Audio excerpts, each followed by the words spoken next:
Welcome to Peacebuilding Initiatives with José Barzola. Peacebuilding Initiatives are collaborative ways of developing healthy, positive relationships via dialogue, cross-cultural understanding, and exploring ways to shift our own perspective to build compassion and empathy within our communities. Thank you for joining us today. On today's episode, we have uh, Francis Joseph Gallego, LCSW, has more than 20 years of professional work experience, 6 in New York, 3 in Hawaii, and 11 plus in California, helping clients with stress, anxiety, LGBTQI related issues, family conflicts, and trauma and abuse. He believes in treating everyone with respect, sensitivity, and compassion. He also believes in the importance of cultural humility, diversity, inclusion, and dismantling oppression, how it impacts our lives. Francis has clinical and therapeutic experience working with women, people impacted by chronic illness, cancer, HIV, AIDS, communities of color, indigenous communities, and working on processing intergenerational trauma and how it impacts individuals and families, as well as breaking down systems of oppression. On today, Francis is joining us to have a conversation about the LGBT community and mental health specifically.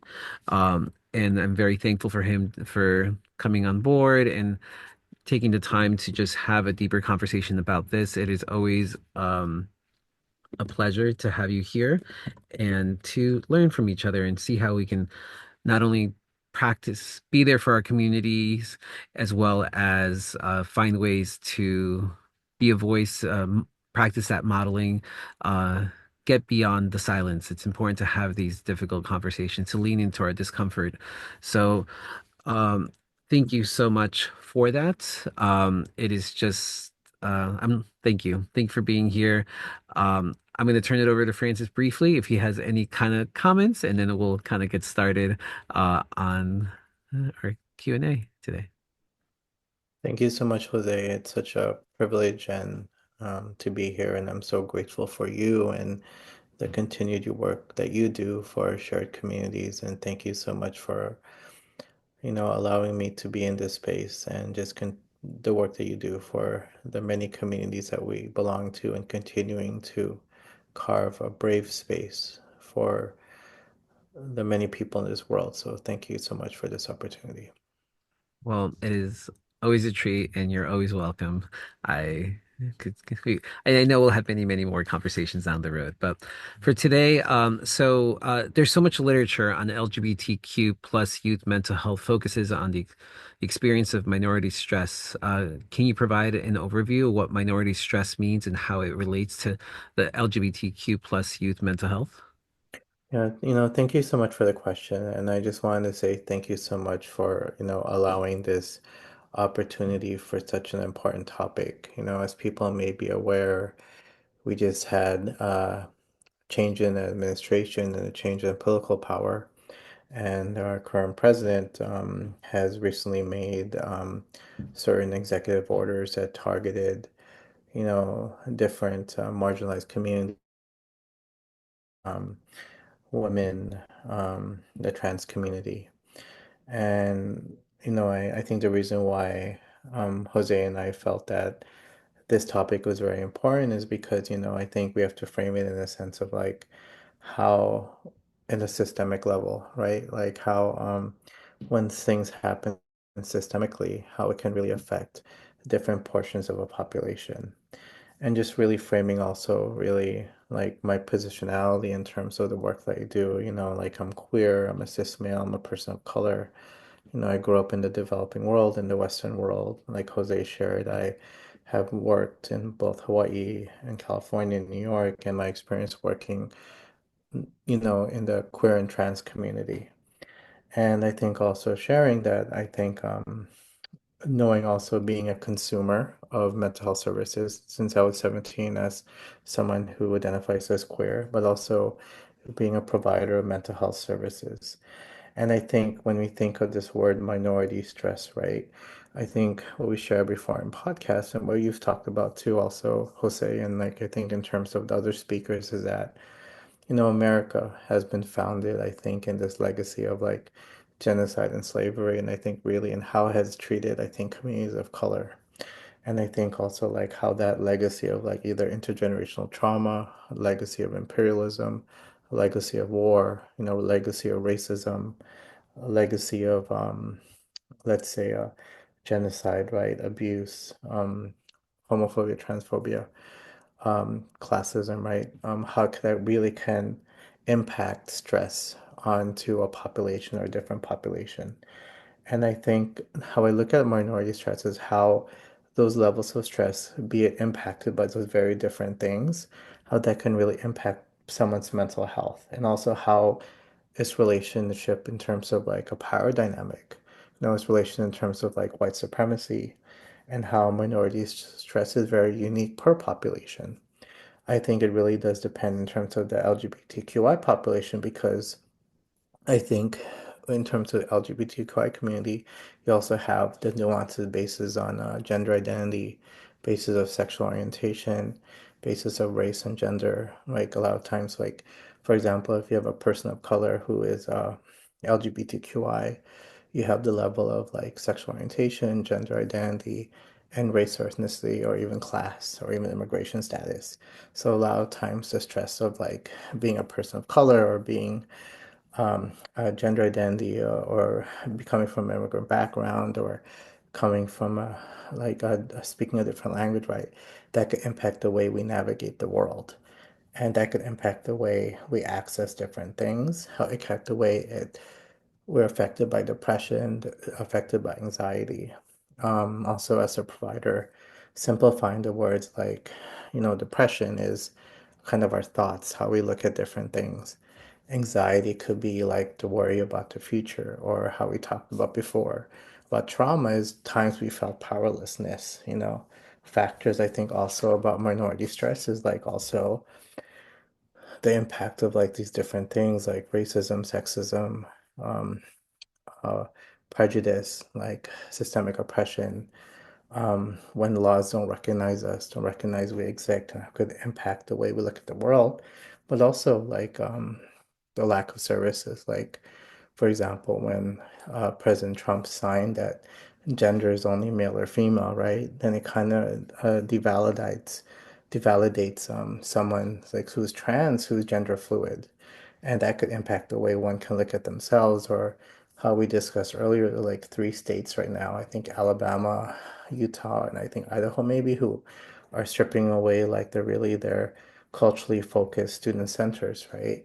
And when you take away like these centers that are focused on like really cultural humility or cultural sensitive spaces, or the word I like you the word you use, like brave spaces, right? And it takes away the ability for people to feel safe, and that could impact like bullying, school victimization, rejection, interpersonal violence, and that can lead to increased depression, and etc. So it's something I think we should think about in terms of like how minority stress can impact like social stigma, and actually can increase like transphobia, homophobia, and depression and mental health, uh, increase in mental health symptoms for young people. Thank you. Thank you so much for Mhm. speaking to just what's happening currently in this nation, how it's impacting the communities. And there's just this fear. That's the Yeah. honest truth, and the uncertainty of what comes next. I so the LGBTQ plus population is very diverse and not homogeneous. And we find this in lots of different communities. You can't just say like the Native Hawaiian community, you can't just say Latinos. There's multiple layers within that. And I think sometimes that gets challenging for society as a whole to see that it's layers. Life is not very black and white. So youth may identify as multi-ethnic, come from various socioeconomic, early childhood, educational, and cultural backgrounds. When working with LGBTQ plus youth, how do you address identity, intersectionality, and mental health? I think it's very interesting, and it's very, I think, nuanced, and I think it's very, that's why the importance of like cultural humility. I think, for example, like you have to look at the context of a culture or the context of a person. I think a lot of times like there's this thing, like a lot of times, like for example, right now there's a lot of talk that like woke culture, right, has introduced trans people, or Hollywood has introduced trans people, right? And in reality, like transgender people have existed since the dawn of time. I think that indigenous people, like two-spirit people in Hawaii, you have Mahu, right? The Mahu Wahine or Adai Kane. And I think like, the people who have either a different gender identity or a different sexual orientation attraction, right? They have existed since the dawn of time. Or in Samoa, you have, or in Albania, you have like a certain type of gender identity that have existed culturally, pre pre-contact or pre-colonization or pre-Judeo-Christianism, right? Or pre-heteronormativity. And I think we have to acknowledge that, because I think a lot of the language that we use is really based on like a heteronormative language, or a heteronormative way we look at the world. And also, I think we have to challenge ourselves too, because, when you think about like, there's a lot of policing going on in terms of wanting to control people's lives, right? Like, for example, like let's say abortion, right? But a lot of times it's like pre-birth, but a lot of times there's not programs out there to really take care of the child, like Head Start, or nutrition, or lunches, or programs for women, or education, or like really all our parenting classes, all these different things, right? So a lot of times it's really there's like an implicit bias either based on different communities, and I think we have to really think holistically. But I think in working with youth, I think it's really understanding, like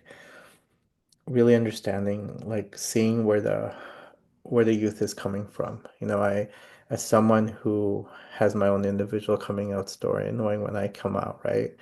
And also knowing too, like I worked with the trans community for a very long time, and knowing that sometimes for trans people, they've known since they were like 5 or 6 or 7 that they were born in a different gender, right? I think in the DSM-5, they it's a gender identity disorder, or gender identity dysphoria, gender dysphoria.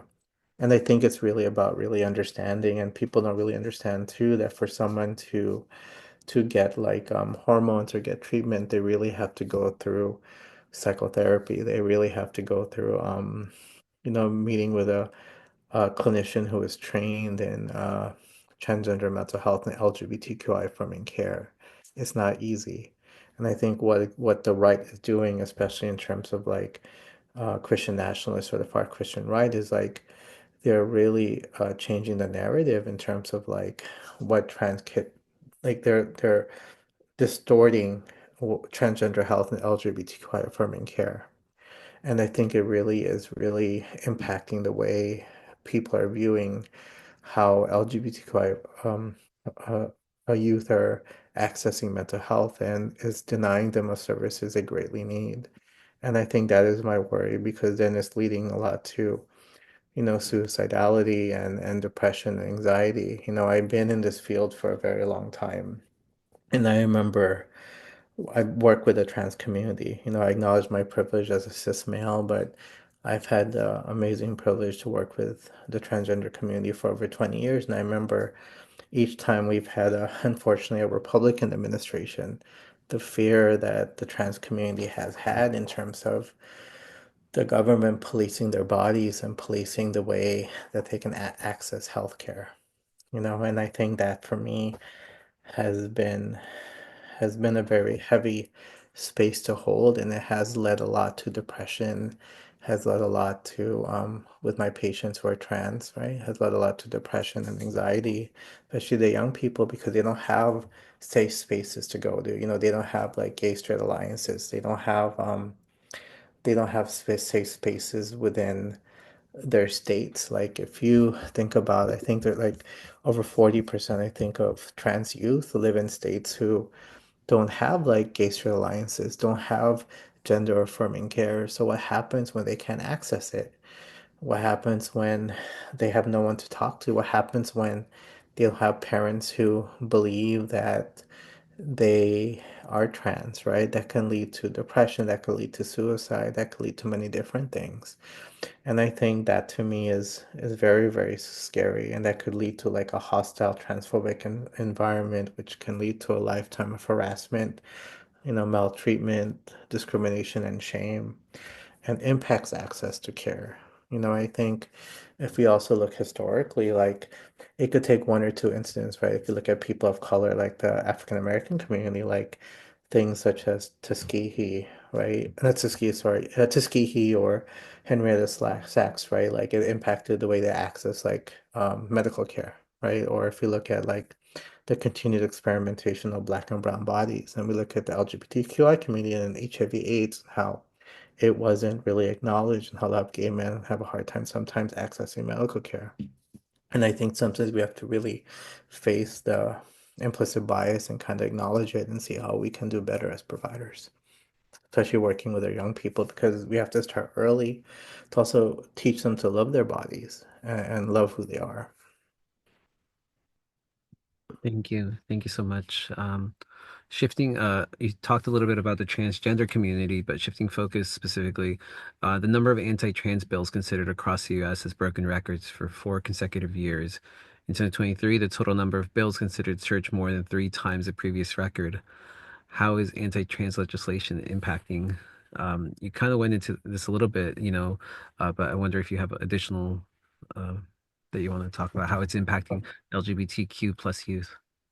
Okay, so I think the latest statistics are they're over like I think over 600 bills in like 41 states. I mean, we have 50 states, right? That's a lot of bills in a lot of states. And I think, and the scary part is that there are bills that target many different facets, right? There are bills in education, and for example, like bills that target like it's okay to misgender someone. It's okay to deny a student's name when they try to change it. It's okay to out transgender students. It's okay to out transgender students, not just to their classmates, but to their parents. I mean, if you think about it that way, like there's no safety. And to out someone, I mean, I think about my own childhood and to be out, or my adolescence, and to be outed was very scary because it could be increased to violence, it could be increased to bullying, right? Misgendering, I mean, it's heartbreaking to be misgendered.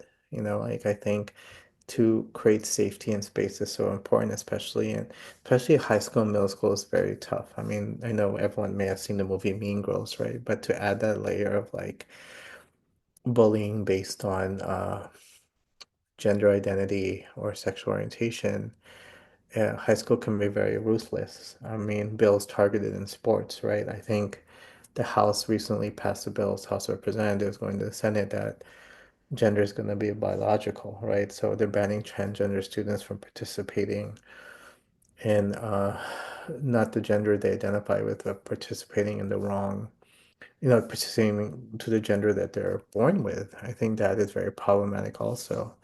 I think also like um, Trump recently did an executive order or signed something that transgender women have to be in male prisons. I think that is scary by itself, especially in the juvenile justice system, right? Because there's a lot of sexual violence, there's a lot of violence in general in terms of like the prison system, right? I think me as a social activist, I mean, we have to look at the prison system as kind of like this pipeline, towards brown and black bodies. And I think there's not really, it's like, it's very scary. And I think trans people, queer people are especially victims of sexual violence within the prison system. And it's very important to have safe spaces for LGBTQI folk and to put trans people within these spaces where they can be victims of sexual assault and rape really is scary, especially when a lot of them already are victims of sexual assault and trauma. You're re-traumatizing them. And especially when the perpetrators also can not just be the prison inmates, but also maybe like the prison guards. I think that's something to think about. Or you're cutting away services that can really impact their mental health. I think that's something that is very, very important, or something that's very, very something to think about. I think another thing too is healthcare. You know, so a number to think about is that in 2018, there were only like two bills to deny gender affirming care. In 2024, there were 147. So in 5 years, it rose by 145. And that's something to think about. It shows a rise of like anti-trans hate within the United States, right?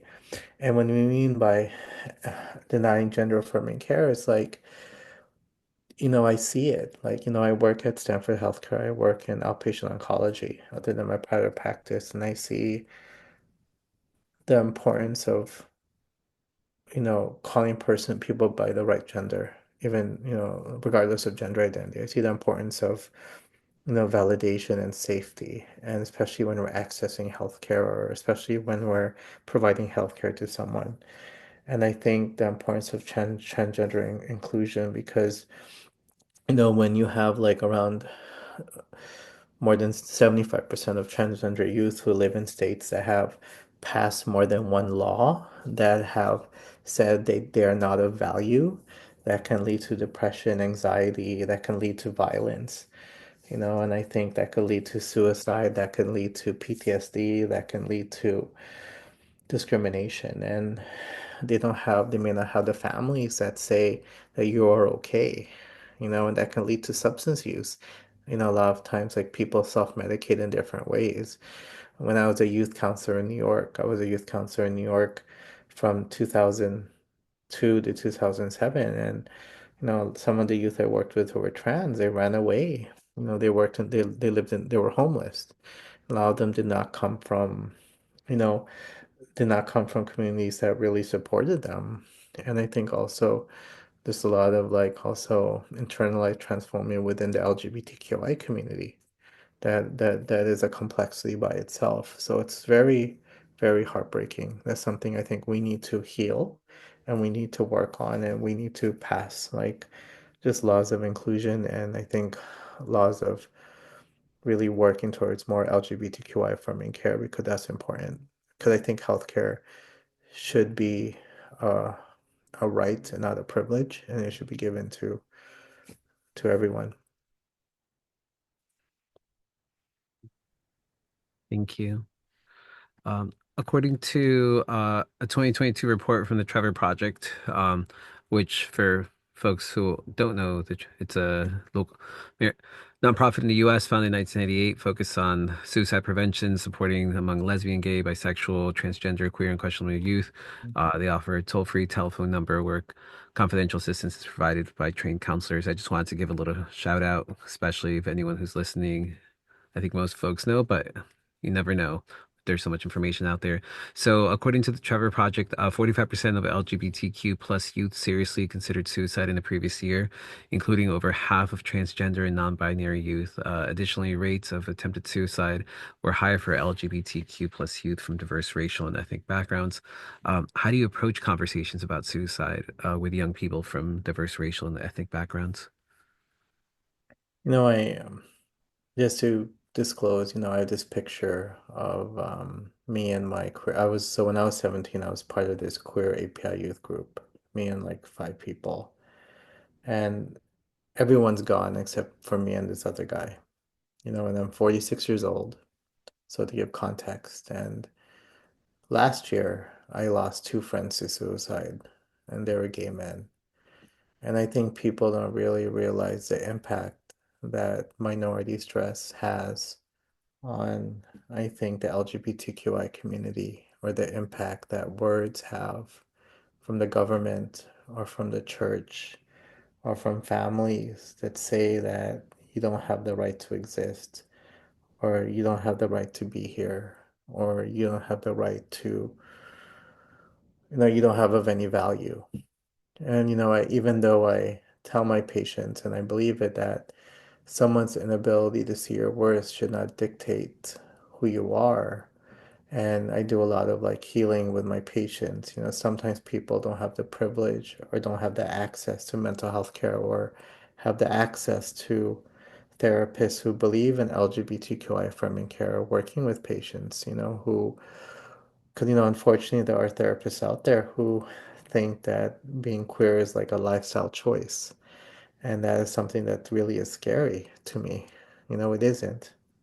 And I think with this idea of suicidality, right, I look at suicide as like the way I frame suicide as a therapist, right, is that a piece of you wants to die. It not necessarily mean you want to die. There's something painful in your life that wants to die, but not you as a person. So I think being able to really have an honest conversation, I think, with the young person I'm working with and kind of creating safety and space and talking about, and I know we've talked about this before, right, Jose, and like I think in terms of how I worked with like trauma and all these different things, because when I think when going through minority stress is a trauma by itself, right? Like you're going through a trauma, one person's going through a trauma in which they feel powerlessness in a situation. And a lot of times when someone feels powerlessness in a situation, they may cope in different ways. And one way is feeling they don't have the right to exist in this world.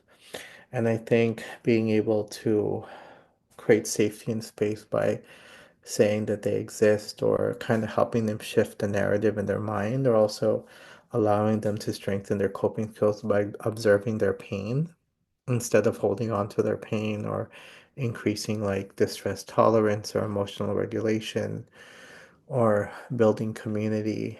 I think the beautiful thing too is that not just a Trevor project, but there actually is a hotline specifically run by trans youth.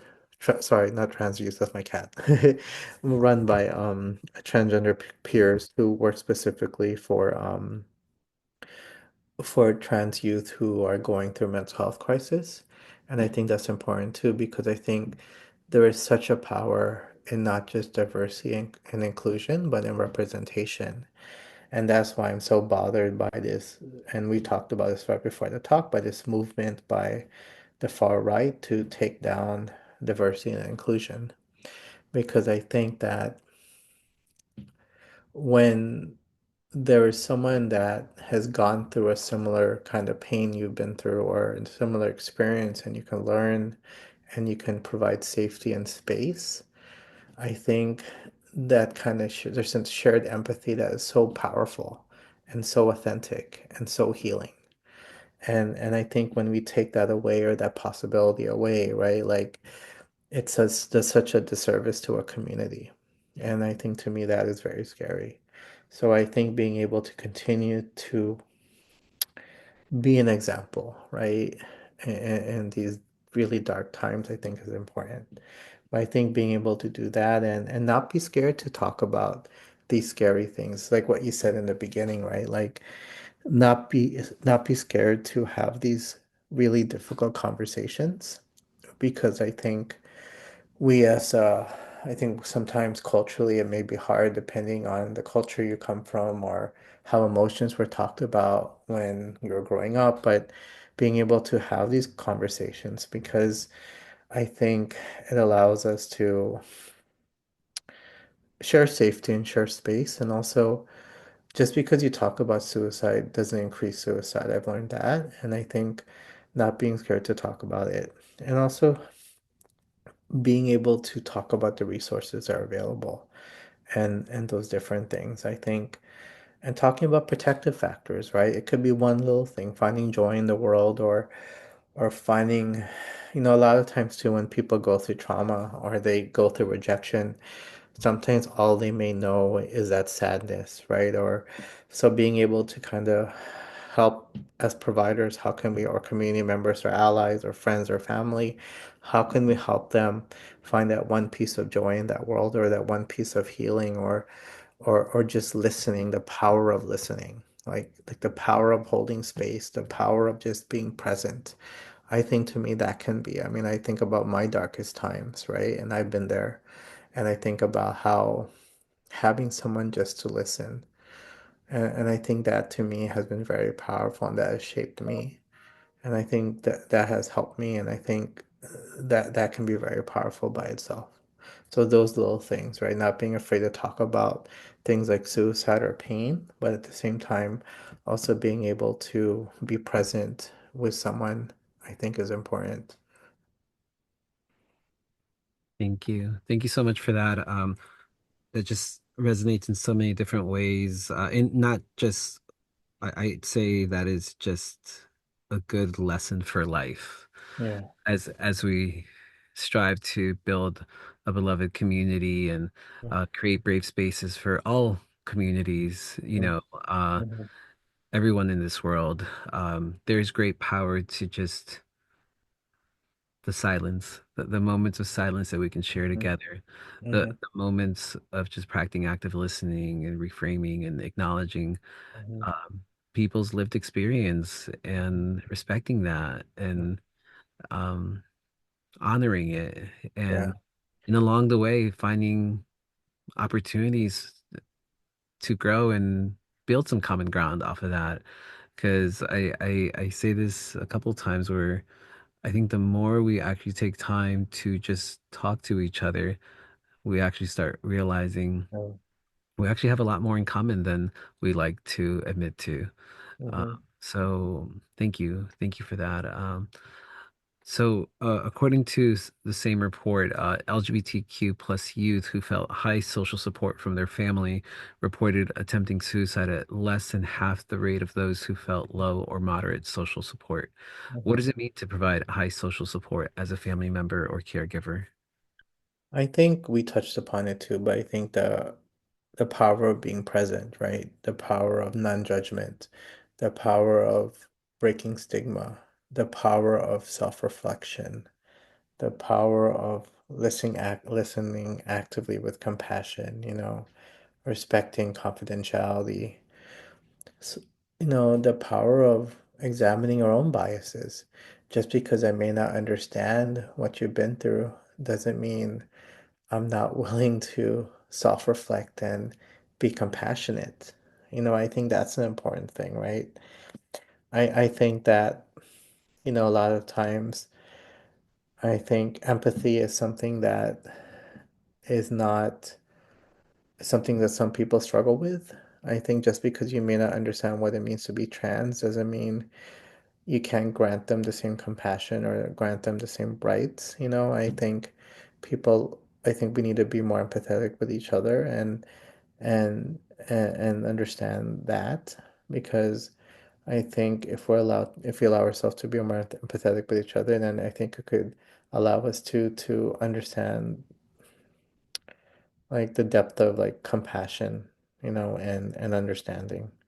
I think that's important. So I think being able to listen actively, like, and what you mentioned before, right? I think being present, examining our own biases, right? Having self-reflection, knowing that we can grow and change, right? Like knowing, practicing humility and not just cultural humility, but humility ourselves, educating ourselves. Like, what are the things we can learn and change about ourselves in terms of like what we may know yesterday may be different than we know today. I think that's important too, you know, in terms of looking at the world.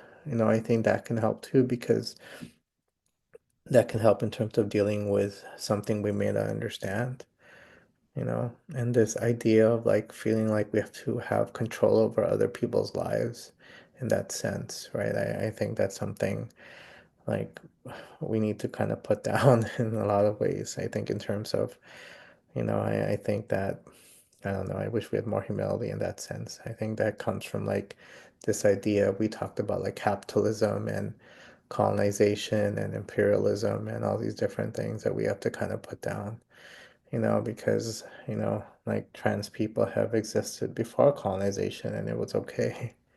And I think being able to have that compassion, I think, is so important. It kind of makes me think about how we tend to our our systems of education and of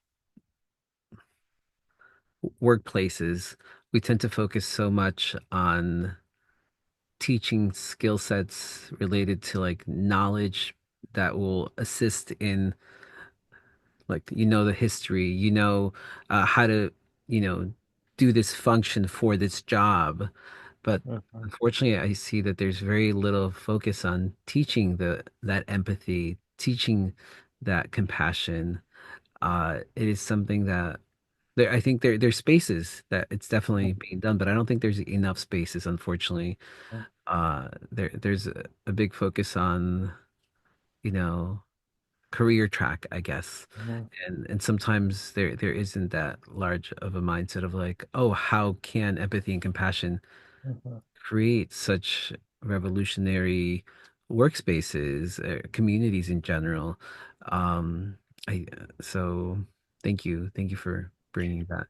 I want to piggyback on what you're saying. I think you bring up a very good point. I think, because you've done a lot of talk on trauma, right? From the bombing of Hiroshima to Nagasaki to, the militarization of the Pacific, and you shared your own personal history. And I think when we go through trauma, especially people of color, when we go through trauma, it affects us in many different ways, right?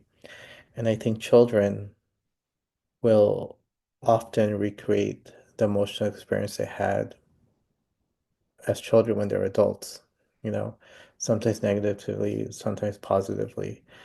And I think sometimes as caregivers or as parents, I wish they can do the work and heal so they don't kind of do like kind of project their pain onto their children and the trauma onto the children and keep on recreating this like kind of cycle of intergenerational trauma and pain, you know. It's kind of that thing, that toxicity, because sometimes it's that internalized homophobia and transphobia that they project. So when their kid comes out or their kid becomes, like the kid ends up trans, right? Or a kid ends up gay, they project their own stuff onto the child, and it's so heartbreaking, you know? Yeah, so it's just something to think about. No, thank you for, and I think in general, just folks practicing the art of reflection, Mm-hmm. not only for with a focus on appreciating.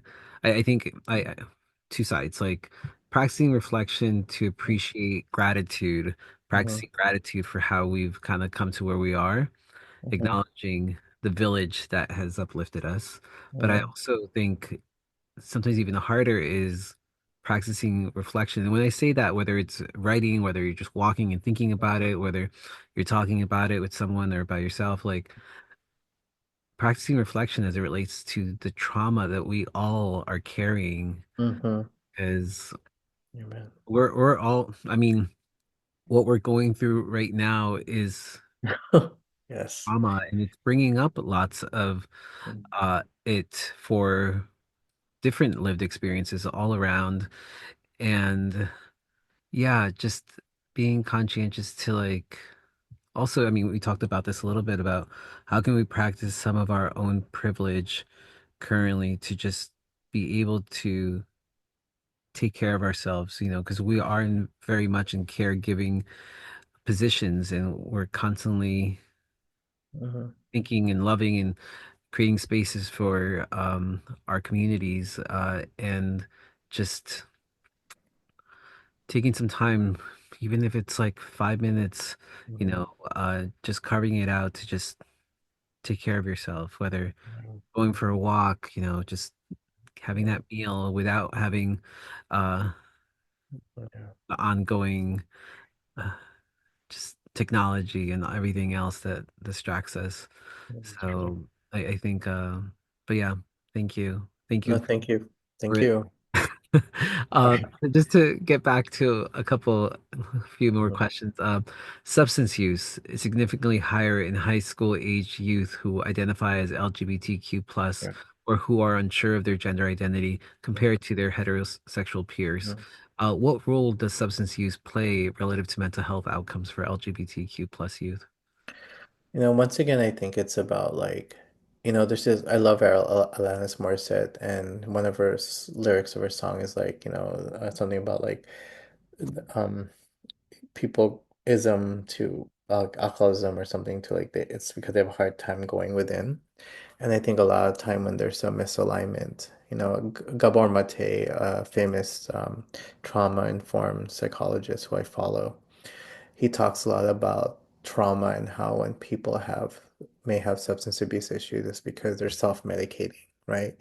It's because they are replacing something due to a trauma. And I think when someone feels powerlessness within their own body, right? It could be gender identity because there's a shift in their body when they feel like they're born in the wrong gender, right? Or it could be sexual orientation in which they're trying to come out, but they don't feel safe in coming out.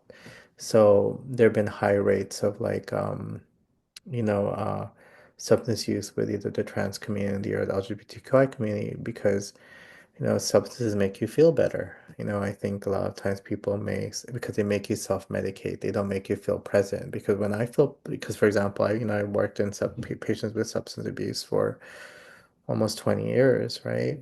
And I've had, unfortunately, colleagues who, no, sorry, friends who had substance abuse issues, right?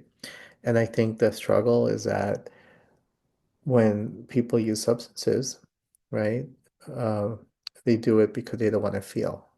Because I feel sad. When I feel depressed. When I feel unworthy. When I don't feel like I'm right in my body. When I look in the mirror, I don't feel like I'm in the right, I want to cut off something because I don't feel like I'm the right gender. So when I use these, I don't have to feel these horrible feelings that I don't belong. So the substance allow them to not feel these horrible feelings. So that's why it's there. You know, that's why, I mean, you know, there's been, you know, I did research when I was in graduate school, back in New York, and the research I did was the effects of, kind of similar, but the effects of like child sexual abuse on gay men of color and how it preempted HIV risk. And a lot of times, because they had sexual trauma and once again powerlessness, it preempted HIV risk because a lot of them are using like meth. Because a lot of times when you use methamphetamine or in Hawaii ice, it lowers your inhibitions, right? And you go into risky behavior. And a lot of times there's a lot of judgment on substance use, unfortunately, because people think, oh, they just do it. But a lot of times there's a history. Why? A lot of sexual trauma survivors use downers because they don't want to feel. A lot of them use downers because they don't want to feel any emotion. They just want to go to sleep. They don't want to feel anything, you know?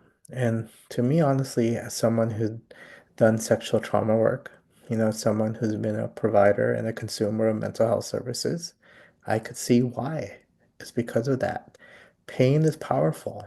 Pain is very powerful, especially if you're not healing, especially if you don't have access. Unfortunately, like I said before, healthcare should be a right. But unfortunately, in this country, it's more of a privilege. It depends on your insurance. It depends if you have money. It depends if you have access, you know, and mental health is hard to come by. Or unfortunately, you may not have the best providers who are trained in LGBTQI affirming care. So if you don't have that safety and that privilege to have a provider who's able to hold space for you, you know, you may unfortunately make self-medicate in ways that are not the most healthiest.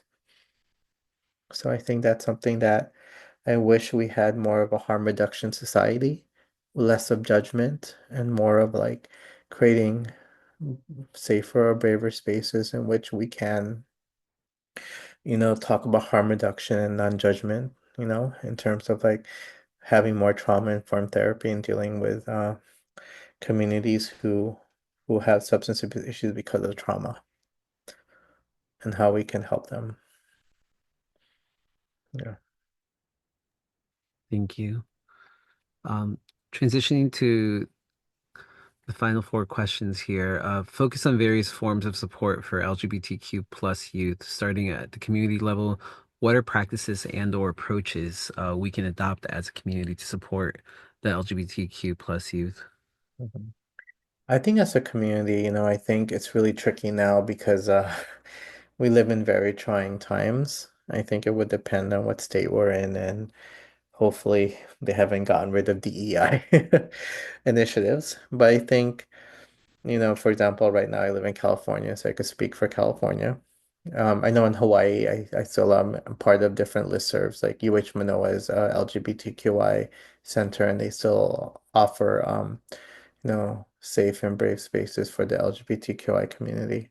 And I know, so I think hopefully we will continue to have agencies and safe spaces and clinicians who are trained in LGBTQI affirming care. But I think also nationally, right, there are organizations such as GLAD or such as oh my God, I'm just blanking out, sorry, but different national organizations that are available that can help. PFLAG, Parents and Friends of Lesbians and Gays, right? Different organizations that nationally that are available that can help in terms of like fostering support for different LGBTQI youth. I think that's important. I think we have to look at it from a different level, like from a national level, like what national organizations are available, from a state level, from a community level, and from a individual level. I think a lot of times, like, it has shifted. I've been in this work for like 20 years, and I remember when I first started this work in my 1920, I was part of National Minority AIDS Council, and we did a lot of work for HIV/AIDS advocacy for people of color, especially the young people, because a lot of the young people are being affected by HIV and AIDS. And the funding of that has changed because of, unfortunately, politics and conservatism and all that different things. So I think then we had to lean more to like the state, and depending on what state you're in, like I was lucky enough to live, not lucky, it's a more of a judgment word. I lived in states that were, blue, and because they were blue, they had very safe spaces for the LGBTQI community, but I also worried about my colleagues who lived in red states. So I think that's something also to think about. But we also had funds available for my colleagues who lived in red, or my peers who lived in red states, to fly to conferences, and we could talk about ways we can build community. And I think that's something to think about as well, is how we can continue to offer, like your word I love, brave spaces or safe spaces for our colleagues and our young people to come together to work together in terms of offering these services. I think that's why I think it's so important to make federal protections for LGBTQI young people. I think when they change it and make it to a state level, it becomes really scary, because then, like, for example, if I go to a different state and my rights are not protected, right? It becomes so problematic. And I think like young people especially, their rights should be protected nationally. And when you have like over 75% of trans youth who rights are in jeopardy or are in jeopardy based on the government, to me, that's a cause of alarm. So it's something to think about. So I wish, um, hopefully, the political climate will change, and we will have laws that will protect everyone, regardless of immigration status, right? But everyone, regardless of gender identity or sexual orientation, especially in terms of accessing services, because, it can lead to poor outcomes due to minority stress and all these different things. Thank you. Literature suggests that working with cultural humility therapists can be a Mhm. source of tremendous support. Mhm. What does cultural humility mean, and how can mental health clinicians incorporate cultural humility within their work? Well, we talked about this before, and I love this question. I think you practice cultural humility very well. And the thing I love about cultural humility, just for context, I think before they used to use cultural competence, but the reason why I don't like cultural competence is because it creates a power dynamic between the provider and the consumer, right? And I think with cultural humility, it allows us to learn from the people we're working with. It allows us also to recognize our own bias and limitations. It allows us to be self-reflective. It allows us to create a narrative of openness and growth and vulnerability, and allows us to just continue to learn from each other. And I think that's important, because I think especially in accessing services, we have to acknowledge there is a power dynamic that exists, especially historically with different groups and how they access healthcare. But how can we kind of openly confront that power dynamic, and talk about ways we can create safety and safe spaces for people to access, so they're not scared to access it.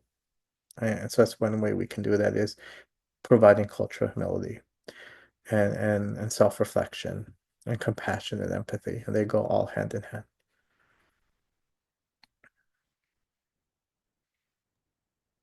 Thank you. How can family members or caregivers support the LGBTQ plus youth in accessing culturally humble mental health care? Mhm. I think it's a lifelong process, right? I think it's one, it's being being open to their own biases. I think, each culture, each experience, we're all going to process emotions differently. We're all going to process things differently. So like I mentioned before, like I wish that caregivers can take an opportunity to self-reflect and really do the work, right? Like, do they have any internalized homophobia? Do they have any internalized transphobia? Are they projecting any of their stuff towards their children? I think that's one thing. Another thing is that doing the work in terms of like what I mentioned before, like the humility piece in terms of, and what you mentioned before, right? What are their biases and limitations? What are they willing to learn? Um, what are they doing the talking more? They're doing the listening more, right? Not to assume. How do they hold space? Are they fostering a space of inclusion? I think that's very important. Also knowing that it's a lifelong process, like what I may know now may be very different than what I may know later. I think also continuing practice of self-reflection. I think also connecting with their parents, I think is important. I think building community, I think that's an important thing. I think also just having empathy. I think that's important too. Connecting with PFLAG, connecting with different organizations. I think that is a good way to kind of learn more about how to provide safety. I think that is important as well. And and asking how to hold safe space, right, for your child. I think that's important because, and not to be scared to talk about things like mental health, not to be scared to talk about things like stigma, and also accessing LGBTQI affirming care. I think that's important also. That could be an important thing. So that's one way I would start. Yeah. No, thank you. Um, a little bit of a follow-up to that. Yeah. There's so many resources out there. Should we just rest assured that they are all practicing cultural humble mental health care? Which I know that may not be the case. So Yeah. how it's like a needle in a haystack. So how do you get through all the noise to find the right place, the right space? I think I would ask the question as a parent, right? Like, the tricky thing is I'm not a parent. So, but I think as a mental health provider, I would do my own assessment, right? I would start off by asking questions about, do you have experience working with LGBTQI youth? Like, what are your views? Like, what is your definition of cultural humility? What is your experience working with the LGBTQI community? What are your attitudes towards gender identity or sexual orientation? What are your attitudes towards like trauma-informed therapy? What are your attitudes towards LGBTQI mental health? Like, how do you work? Like, what are your attitudes towards suicidality? Like, what is your therapy practices, right? Towards like, is it cognitive-based therapy? Is it dialectical-based therapy? Is it strengths-based therapy? You know, I would continue to ask those questions because I think as parents, I think we would have the right, not the right, but the privilege to like really ask those really hard questions because we want to make sure that we're actually asking the right question. Also, we also have we can also change based on like if we don't feel comfortable, if our child doesn't feel comfortable, right? We want our child to feel safe also as well. So I think those things are very important by itself, you know? And also doing the research too, like I think that we want to make sure that the person has experience or has a training, in terms of working with LGBTQI youth. I think that's important, you know? And also like also different than researching also like ethics and legality, per state in terms of working with youth and all those different things. I think that's important also. Yeah. Thank you. I appreciate that because, especially for myself, as not being a trained mental health care provider, Hmm. um, you just gave a lot of wonderful questions that we can ask that we wouldn't know what would be the right Yeah. word that we could Yeah. use. But really Of course. appreciate those resources. And Earlier, we discussed minority stress and risk factors. What are protective factors LGBTQ plus youth can employ to support their own mental health? mhm. There's a lot of protective factors. I think it's important to look at that as well. Um, the way I define protective factors are like things that reduce risk, right? Things that reduce stress, or things that, even though there's trauma, it allows like resilience. One protective factor could be like when one person feels positive about their gender identity or sexual orientation. That could be one. Because even though someone may grow up in a culture or community where they may have heard like being gay is bad, they can still feel positive about who they are and how they identify, right? Another one is that they could have peers that accept them for who they are. It could be an online community, it could be one friend. I think also a protective factor is like being able to body positivity, right?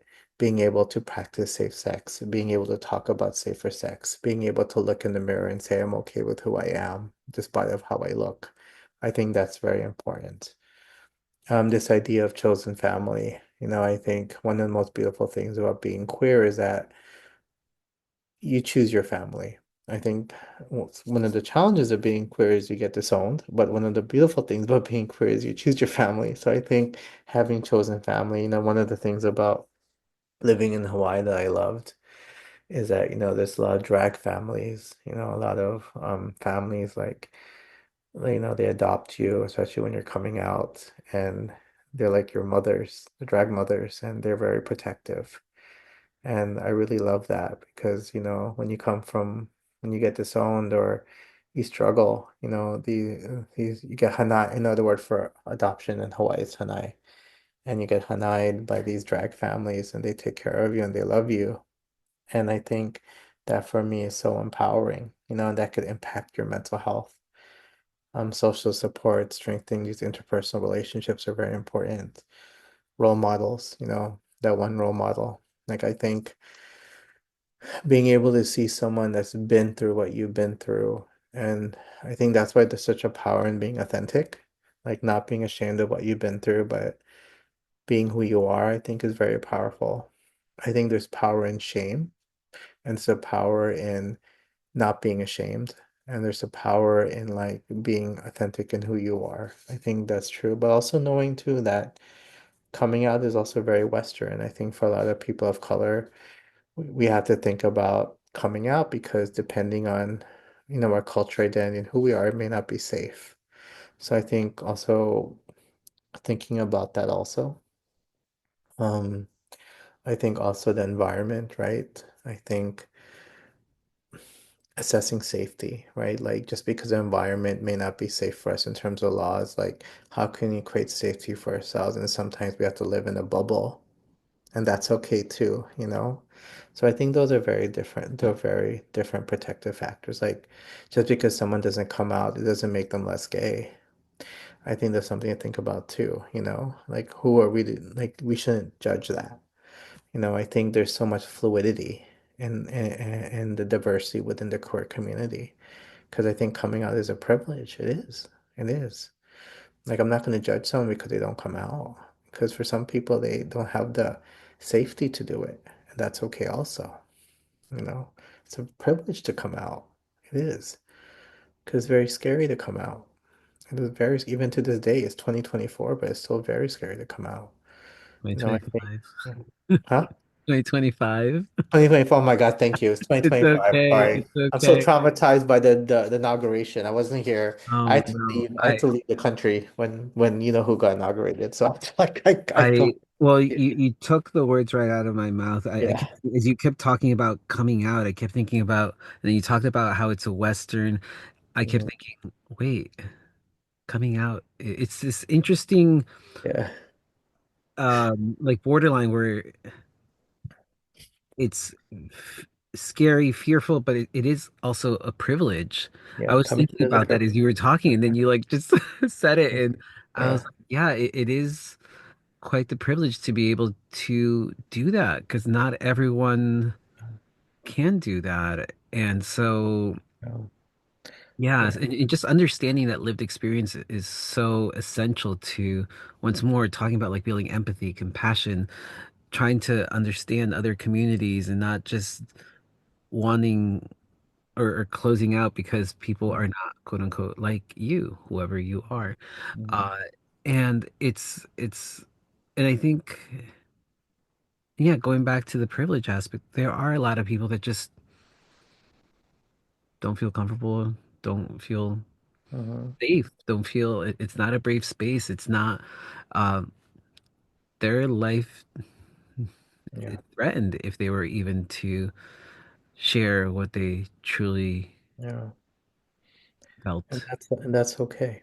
When I did a lot of HIV/AIDS work in my 20s, and I've come in a lot contact with a lot of people. And I think I wish we lived in a world that didn't allow that allowed for less shame, but we don't, right? But we shouldn't judge the people who aren't able because privilege is different for many people, and I think what I wish for is more empathy. Just because someone doesn't live like us doesn't mean we have to judge them or we have to project our life into them the way we live our lives, right? I think because I know for me, because I think sometimes the experience of oppression allows for more empathy. I do feel that way. And but I think like, when I used to do my talks about coming out when I was younger, I always said that like coming out is very Western. It's not for a lot of people of color, it's hard. It's gotten better. It has. It's gotten better, but it's hard. For trans people, it's hard too. That's why I used to say, yeah, like it's a different kind of revolution, right? But I think it's also about like the importance of safety regardless, right? And non-judgment regardless, you know? Yeah. And I think also, Hmm. one thing that kind of comes to mind to me is because some folks take great shame when they hear the word privilege. And I think it's about not just embracing it, but also how can we use that privilege to help others who don't Yeah. have that, Hmm. to Yeah. not have it create another division, but Yeah. how can we use our privilege to help the Hmm. community as a whole? Um, Hmm. I I have to say I could keep talking to you for hours. I I greatly know you do. Yeah. appreciate you. Yeah. It's clear that supporting mental health of LGBTQ plus youth requires a multifaceted approach that Hmm. includes cultural Yeah. humility, community support, a strong emphasis on respect and inclusion. I Hmm. think overall, like love is Hmm. something that we haven't talked about, but it's got to be there. I mean, how can we move forward in life if we're not being more kind and loving to I mean, collectively as a humanity moving forward, I just want to thank you, Francis, for sharing your expertise, your insights, Yeah. um, you know, it- You do. just on such crucial issues that we're facing today. Um, in how we can create more compassionate and supportive environments for our LGBTQ plus youth everywhere. It is just so essential that we continue to have these conversations because we also never know who's listening Mm. and who needs that opportunity. Because the worst thing that can happen is you're like, oh, there's no resources, there's no one talking about this, and so there's a deeper shame and concern Mhm. about is there space on this planet for me to be here? Yeah. So I think this is why we do these conversations because Yeah. we don't know who's out there. We want to let them know that we're here, we're supporting, and And I know we talked about the Trevor Project. I just want to mention them briefly, the trevorproject.org.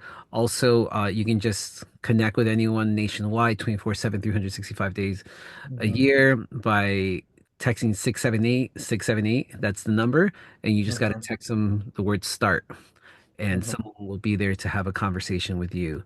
I think it is essential just to, you know, keep these conversations open, because that's how we continue to build bridges, because it is, we don't want the opposite of, Yeah. and if we gotta continue leaning into our discomfort, having those difficult conversations. It's not an easy task, Mm-hmm. and history has shown us that,